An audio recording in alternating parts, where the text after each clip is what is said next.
अंधेरी रात थी। आसमान घने बादलों से ढका हुआ था। हवा में एक अजीब सी खामोशी थी, जैसे पूरी दुनिया ने अपनी सांसें रोक ली हों।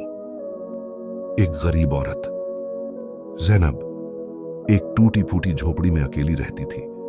उसके पास न कोई सहारा था, न कोई अपना। पति पहले ही दुनिया छोड़ चुका था और जीवन सिर्फ संघर्ष बनकर रह गया था। दिन भर वो दूसरों के घर काम करती और रात को भूखी थकी अपने घर लौट आती, लेकिन उसके अंदर एक चीज कभी नहीं टूटी, उसका यकीन।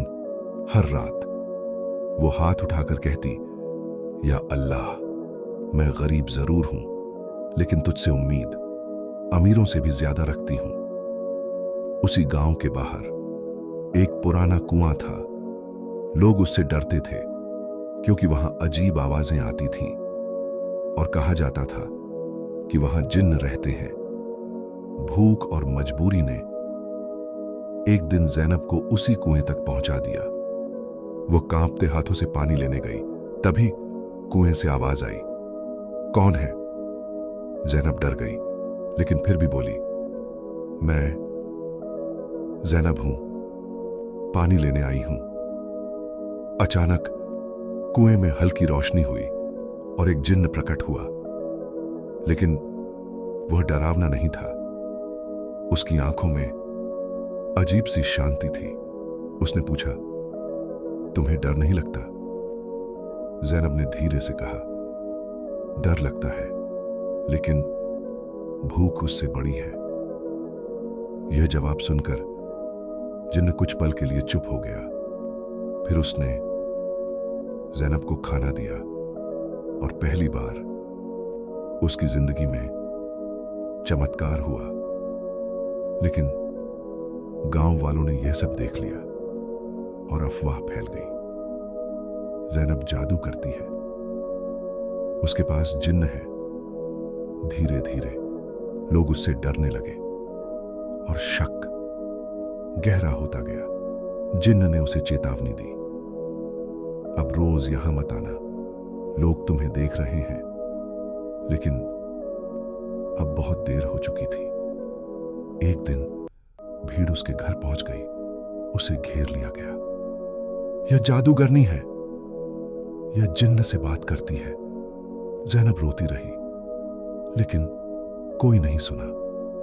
कुछ लोगों ने दावा किया, हमने इसे अपनी आंखों से देखा है, कुएं पर जिन्न से बात करते हुए। अब भीड़ गुस्से में कुएं की तरफ बढ़ी।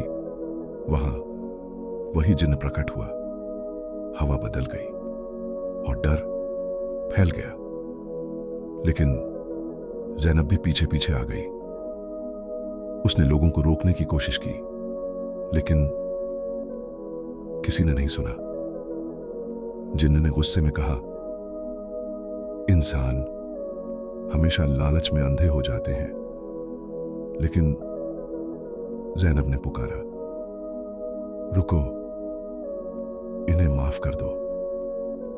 उसकी आवाज कुछ अलग थी, जैसे उसमें दिल की सच्चाई थी।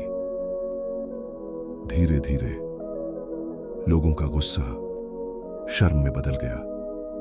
लेकिन कहानी खत्म नहीं हुई थी। उस रात के बाद गांव में अजीब घटनाएं शुरू हो गईं। रात में परछाइयां दिखने लगीं, दरवाजे खुद खुलने लगे और डर हर दिल में बस गया। फिर एक अंधेरी रात में एक काला साया सामने आया। वह सिर्फ डर नहीं था, बल्कि किसी पुरानी शक्ति का परिणाम था।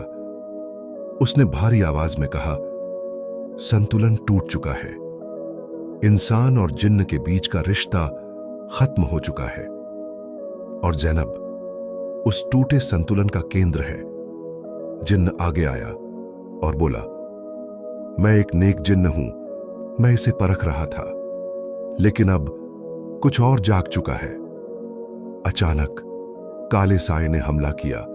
पूरा गांव अंधेरे में डूब गया। लेकिन उसी पल ज़ैनब के अंदर एक रोशनी जागी। वह रोशनी सुनहरी थी और अंधेरे से टकरा रही थी। पहली बार संतुलन का संकेत मिला। काला साया और शक्तिशाली हो गया। मैं संतुलन का परिणाम हूं। जब तुमने एक दूसरे को छोड़ा, ज़ैनब टूटने लगी, लेकिन उसने हार नहीं मानी। उसने कहा, अगर मेरा दर्द किसी को बचा सकता है तो मैं पीछे नहीं हटूंगी। उसकी शक्ति और बढ़ने लगी। काला साया पीछे हटने लगा, लेकिन तभी आसमान में एक दरार खुली और एक आवाज आई, अब असली नियम सामने आएगा। ज़ैनब बीच में खड़ी थी। एक तरफ रोशनी, एक तरफ अंधेरा, दोनों उसे खींच रहे थे। जिन्न ने कहा, ज़ैनब, तुम साधारण नहीं हो। तुम दोनों दुनियाओं के बीच संतुलन हो। काला साया बोला, तुम अधूरी सच्चाई हो। ज़ैनब टूट गई। तो मैं हूं कौन? उसके अंदर की शक्ति बेकाबू होने लगी। अचानक सब कुछ सफेद हो गया। वह एक खाली दुनिया में पहुंच गई। वहां जिन्न और काला साया दोनों मौजूद थे। उन्होंने कहा, तुम प्रयोग नहीं हो, तुम संतुलन का केंद्र हो। तभी एक विशाल दरवाजा खुला, जिसके अंदर एक नई दुनिया थी, असली शक्ति की दुनिया। जिन्न बोला, मुझे माफ कर दो, मैंने सच छुपाया। काला साया बोला, मैं भी उसी टूटे संतुलन का हिस्सा हूं। ज़ैनब ने आंखें बंद की और समझ गई, मैं किसी एक पक्ष की नहीं हूं, मैं दोनों के बीच हूं। उसके अंदर रोशनी और अंधेरा एक हो गए। उसने फैसला किया, मैं भागूंगी नहीं, मैं संतुलन बनूंगी। अचानक एक विशाल विस्फोट हुआ। काला साया धीरे धीरे विलीन होने लगा। जिन्न शांत हो गया।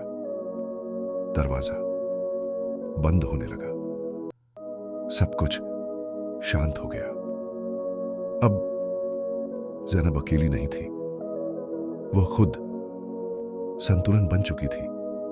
लेकिन एक आखिरी आवाज आई, कहानी खत्म नहीं हुई। यह सिर्फ शुरुआत है। ज़ैनब ने आसमान की तरफ देखा। अब उसके चेहरे पर डर नहीं था, सिर्फ शांति थी, क्योंकि वह अब सिर्फ एक गरीब औरत नहीं थी, वह एक निर्णय थी, एक संतुलन थी, और शायद एक नई दुनिया की शुरुआत।